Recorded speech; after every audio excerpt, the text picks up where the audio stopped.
અમદાવાદના બોડકદેવ વિસ્તારમાં આવેલ FP 225 પબ્લિક પાર્ક ખંડેર હાલતમાં જોવા મળ્યું છે। જો વાત ગાર્ડનના ગેટની કરીએ તો તે પણ તૂટેલી હાલતમાં જોવા મળ્યું। સાથે જ ગાર્ડનમાં આવેલ પગથિયા પણ તૂટેલા જોવા મળ્યા। આ ગાર્ડનમાં એક પણ રમતગમતના સાધનો પણ નથી। સાથે અહીંયા ગાર્ડનમાં આવેલ ઘાસને પણ વારંવાર કાપવામાં આવે છે। આ ગાર્ડનમાં બેસવા માટે બાકડા પણ નથી અને જે બાકડા હાજર છે તે ખૂબ જ ગંદા અને તૂટેલા છે। ત્યારે આ ગાર્ડનની પાછળ આવેલ ફ્લેટનું ગટરનું પાણી પણ આ ગાર્ડનમાં આવે છે। આ ગંદુ પાણી સમગ્ર ગાર્ડનમાં ફેલાય છે અને આ પાણીને કારણે ખૂબ જ ગંદકી અને દુર્ગંધ પણ આવે છે।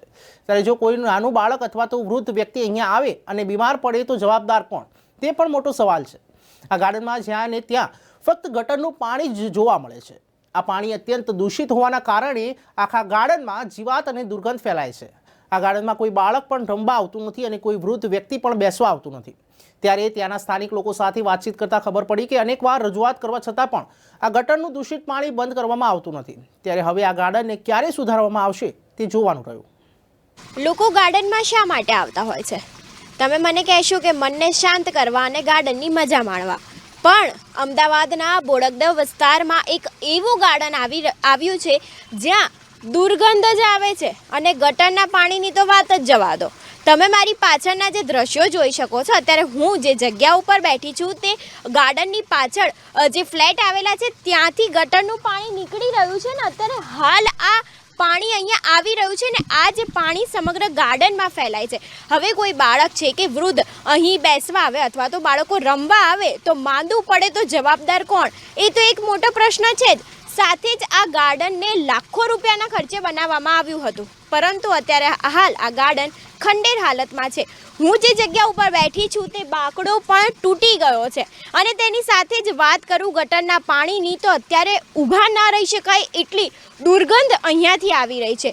ત્યારે આજે બોડકદેવ વિસ્તારમાં FP 225 નામનું ગાર્ડન આવેલું છે તે અત્યારે હાલ ખૂબ જ ખંડેર હાલતમાં જોવા મળી રહ્યું છે।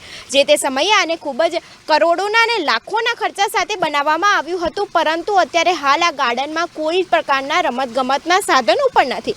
અને સાથે જ જો હું વાત કરું લોકોની તો યુવાધન પણ છે, તેની સાથે વૃદ્ધો પણ છે, તે ગાર્ડનમાં હંમેશા આવતા જતા રહેતા હોય છે, પરંતુ અહીંયા કોઈ આવીને બેસી પણ શકે તેવી પણ પરિસ્થિતિ નથી। જ્યાં ને ત્યાં ફક્ત દુર્ગંધ, કચરો અને માંદા પડવાના મચ્છરો દેખાઈ રહ્યા છે। તેની સાથે વાત કરું બાળકો કદાચ આ ગાર્ડનમાં રમવા આવતા હોય તો પણ માતા પિતા પણ બાળકોને ગાર્ડનમાં મોકલે નહીં તેવી અત્યારે હાલ ગાર્ડનની પરિસ્થિતિ દેખાઈ રહી છે। ગટરનું પાણી સમગ્ર ગાર્ડનમાં ફેલાય છે ને આ પાણીના કારણે કદાચ કોઈ માંદું પડે અથવા તો કોઈને કંઈ બીમારી થાય તેનું જવાબદાર કોણ તે હવે જોવાનું રહ્યું। કરણ એચ પુરોદિયા મારું નામ છે। હું આ વિસ્તારમાં છેલ્લા 15-1 વર્ષથી રહું છું અને અહીંયા ગાર્ડનની અંદર અમારે 1-2 વર્ષ થયા છે આવતા, પણ આ છેલ્લા 1 વર્ષની અંદર ગાર્ડનની પરિસ્થિતિ એટલી ખરાબ છે કે રમતગમતના સાધનો જે છે એ બી તૂટી ગયા છે। અત્યારે હાલમાં તમે જોઈ શકો કે રમતગમતના સાધન બી નથી કે બેસવા માટે બાકડા બી નથી, અને પ્લસ બીજી વસ્તુ કે પાછળની જે સોસાયટી છે ત્યાંથી કન્ટિન્યુઅસ ગટરનું પાણી 24 કલાક ચાલુ હોય છે। એમને કેટલી રજૂઆત કરવા છતાં પણ સોસાયટીવાળા કોઈ પગલાં લેતા નથી। એટલે અમારી માંગ એવી છે કે ભાઈ એક તો ગટરનું પાણી બંધ થાય, પ્લસ બીજું રમતગમતના સાધનો આવે અને વૃદ્ધો અને મહિલાઓને બેસવા માટે સારા બાકડા આવે કે જેઓ ગાર્ડનની અંદર બેસી શકે। અત્યારે હાલત એવી છે કે ગાર્ડનની અંદર કોઈ ગાર્ડનને જોવા બી નથી આવતું, કારણ કે ગાર્ડનની અંદર આવીને કરે શું, નકરી દુર્ગંધ મારતી હોય છે, ગટરના પાણી આવતા હોય છે।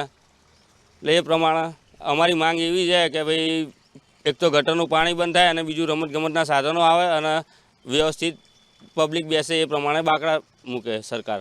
જે પ્રમાણે અહીંયાના સ્થાનિક દ્વારા જાણવા મળ્યું કે અનેક રજૂઆત કરવા છતાં પણ અહીં કોઈ કામગીરી કરવામાં આવી રહી નથી। ત્યારે અહીં જે ગટરનું દુર્ગંધ પાણી છે તેની પણ સખત દુર્ગંધ આવતી હોય છે, તેની સાથે જે યુવાધન છે તે અહીં બેસી પણ શકતું નથી।